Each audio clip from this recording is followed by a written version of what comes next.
What's up, guys? Welcome back to Wrench and Wrecked. We are going full speed ahead. Oh, it's dirty, sorry. We are full speed ahead on this little ironhead job.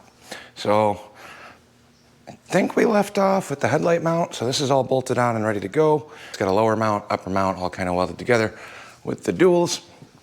I'm pretty happy with the way that one turned out.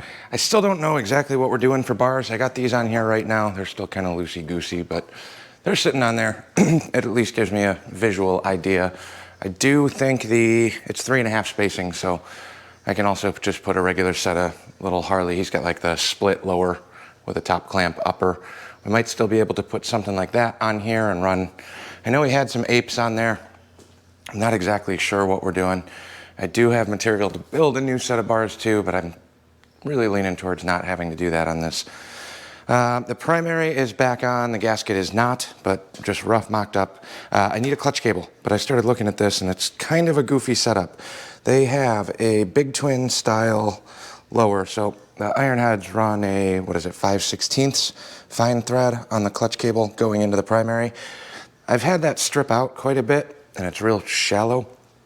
So in the event that they are stripped out, I'll usually re-drill this and tap it for a big twin cable, which I have one over here. So I was kind of excited about that when I opened that primary and actually looked. But the clutch cable this is like a custom sleeve. It's not a fine thread 3/8, it's a 3/8 16 thread, but it's a half stubby little bushing piece. So I could not find a wet primary ironhead clutch. I have the dry side, like the early one, but I don't have a 70s era version. So I'm going to have to order a clutch cable, and I'm waiting on a brake light switch for this, and then I'll have to order a hose.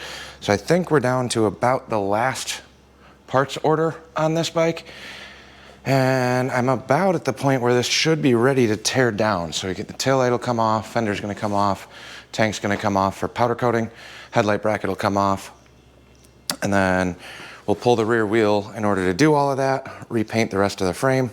That's been modified now, and that should be pretty much it. I got one tab to cut off that we tried doing on the oil tank mount that didn't work, or the fender mount that didn't end up working. So when the wheel and fender are off, we'll grind that down, paint the frame down here.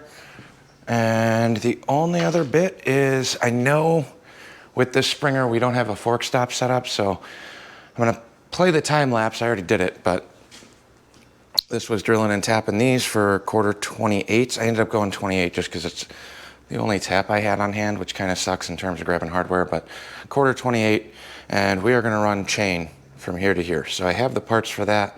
I don't know if I feel like firing up the grinder and cutting things down on this because I got some grass to cut down the hill. But let's cue up the time lapse. Enjoy watching me drill and tap and listen to the tunes, and then we come back, we got 1/4-28 bolt. This is way longer than we need, but they thread right in like they're supposed to, and then we'll basically have to cut and modify a chain, but I can't really do that until it's on the ground to figure out where this front end is gonna flop.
So just trying to avoid it from flopping over and banging the fork tube on the frame itself, but we'll do little shorties right here with a chain bridge, so it'll only let it tip so far each direction.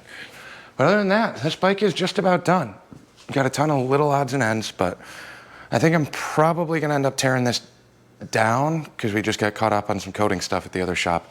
If I get this torn down, we can at least get the tank coated and the fender coated, and then I'll prep the frame while everything's apart, get everything back to black. The oil tank and battery tray all bolt up. We'll do an in-depth video for final assembly on that.